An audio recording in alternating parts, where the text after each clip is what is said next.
വീണ്ടും വാർത്തകളിലേക്ക്. ആനക്കൊമ്പ് കേസിൽ മോഹൻലാലിനും സർക്കാരിനും തിരിച്ചടി. മോഹൻലാലിന് ആനക്കൊമ്പിന്റെ ഉടമസ്ഥാവകാശം നൽകിയ നടപടി റദ്ദാക്കി.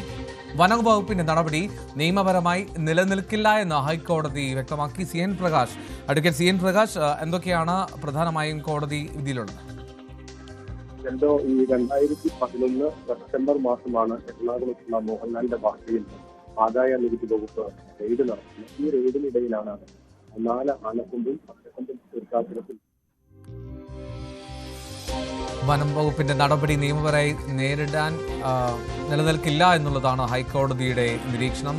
ആനക്കൊമ്പിന്റെ ഉടമസ്ഥാവകാശം മോഹൻലാലിന്റെ നൽകിയ നടപടി അത് റദ്ദാക്കിയിരിക്കുന്നു. വലിയ തോതിൽ അത് തിരിച്ചടിയാണ് സർക്കാരിനും അതേസമയം തന്നെ മോഹൻലാലിനും എന്നുള്ളതാണ് പ്രധാനപ്പെട്ട കാര്യം. അഡ്വക്കേറ്റ് സി എൻ പ്രകാശ്, ആദ്യം പറഞ്ഞതിലൊരു വോയിസ് ബ്രേക്ക് ഉണ്ടായിരുന്നു, തുടരുക പ്ലീസ്. എൽദോ 2011 സെപ്റ്റംബറിലാണ് തൃപ്പൂണിത്തുറ തേവരയിലുള്ള മോഹൻലാലിന്റെ വസതിയിൽ നിന്നും 4 ആനക്കൊമ്പും ആനക്കൊമ്പിൽ തീർത്ത ശില്പങ്ങളും ആദായ നികുതി വകുപ്പ് പിടിച്ചെടുത്തത്. ഇതിനെ തുടർന്ന് ഇത് വനം വകുപ്പിന് കൈമാറിയിരുന്നു. വനം വകുപ്പ് രജിസ്റ്റർ ചെയ്ത കേസിൽ പെരുമ്പാവൂർ കോടതിയിൽ നടപടികൾ പുരോഗമിക്കുകയാണ്. ഈ ഘട്ടത്തിൽ ഈ നടപടിക്കെതിരെയാണ് മോഹൻലാൽ ഹൈക്കോടതിയെ സമീപിച്ചത്. ഒപ്പം തന്നെ മോഹൻലാലിനെതിരെ നടപടി സ്വീകരിക്കുന്നില്ല എന്ന് ചേർത്തുകൊണ്ട് ഏലൂർ സ്വദേശിയായ ഒരു വ്യക്തിയും ഹൈക്കോടതിയിൽ ഹർജി നൽകിയിരുന്നു. ഈ ഹർജിയിലാണ് ഇപ്പോൾ ഇത്തരത്തിലൊരു നിർദ്ദേശം ഉണ്ടായിട്ടുള്ളത്. വേണമെങ്കിൽ വനം വകുപ്പിന് പുതിയ നടപടികൾ സ്വീകരിക്കാം. 2015 സർക്കാർ ഈ ആനക്കൊമ്പ് മോഹൻലാലിന് ഉടമസ്ഥാവകാശം നൽകിക്കൊണ്ടുള്ള ഉത്തരവ് പാസാക്കിയത്. മോഹൻലാലിനും സർക്കാരിനും തിരിച്ചടിയായിക്കൊണ്ടാണ് ഇപ്പോൾ സർക്കാരിന്റെ ഈ ഹൈക്കോടതിയുടെ നിരീക്ഷണം. ഇനി എന്താണ് സി എൻ പ്രകാശ്, ഇതിൽ അടുത്ത ഘട്ടം, അടുത്ത നടപടി എന്തായിരിക്കും ഇനി മുന്നോട്ടുണ്ടാവുക?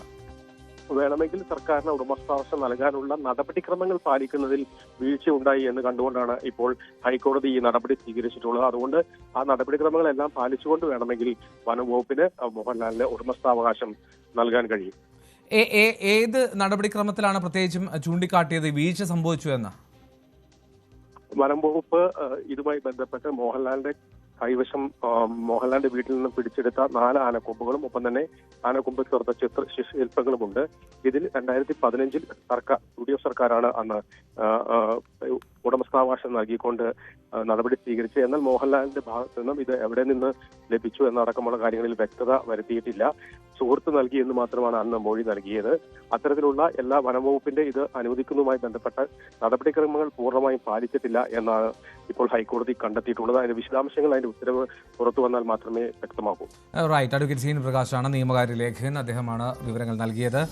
എന്താണെങ്കിലും മോഹൻലാലിനും സർക്കാരിനും ഈ കേസിൽ തിരിച്ചടിയാണ്. ആനക്കൊമ്പ് കേസിൽ മോഹൻലാലിനും സർക്കാരിനും തിരിച്ചടിയായിക്കൊണ്ടാണ് ഇപ്പോൾ ഹൈക്കോടതിയുടെ നിലപാട്. ആനക്കൊമ്പിന്റെ ഉടമസ്ഥാവകാശം നൽകിയതിൽ നടപടിക്രമങ്ങൾ പാലിച്ചിട്ടില്ല എന്നുള്ളതാണ് ഹൈക്കോടതി നിരീക്ഷണം.